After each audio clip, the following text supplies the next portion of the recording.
Hi, I'm Amy Abrams. I'm Ronan Glimmer. Welcome to Artists and Fleas.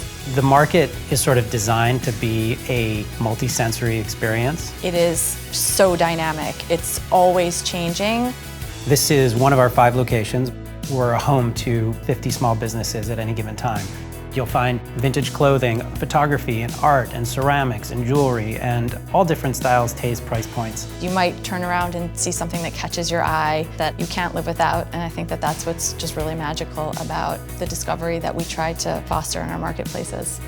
Who doesn't love having a friend come over to their house? Ooh, where's that candle from? Where did you get that? It smells so good. The pandemic really served to accelerate trends that we already saw in the market.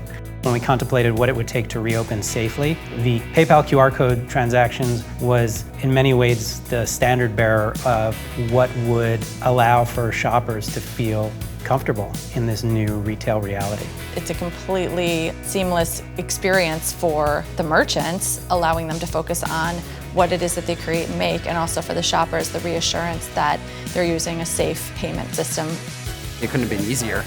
I just pointed my phone at it, clicked the link, sent him some money, and now I got a sweatshirt on the way. It feels nice to really, give my money back to the people that are living here in this city and making things with their hands. Human beings love interaction with other human beings, and I think that's why the market is one of the oldest businesses in the world, because it just brings people together. It's great being with people, shopping, and feeling normal, and going to these places that were closed for so long. I think the fact that we have PayPal QR codes as a way to pay is just another thing that they're going to discover that's going to make their experience even easier and more delightful.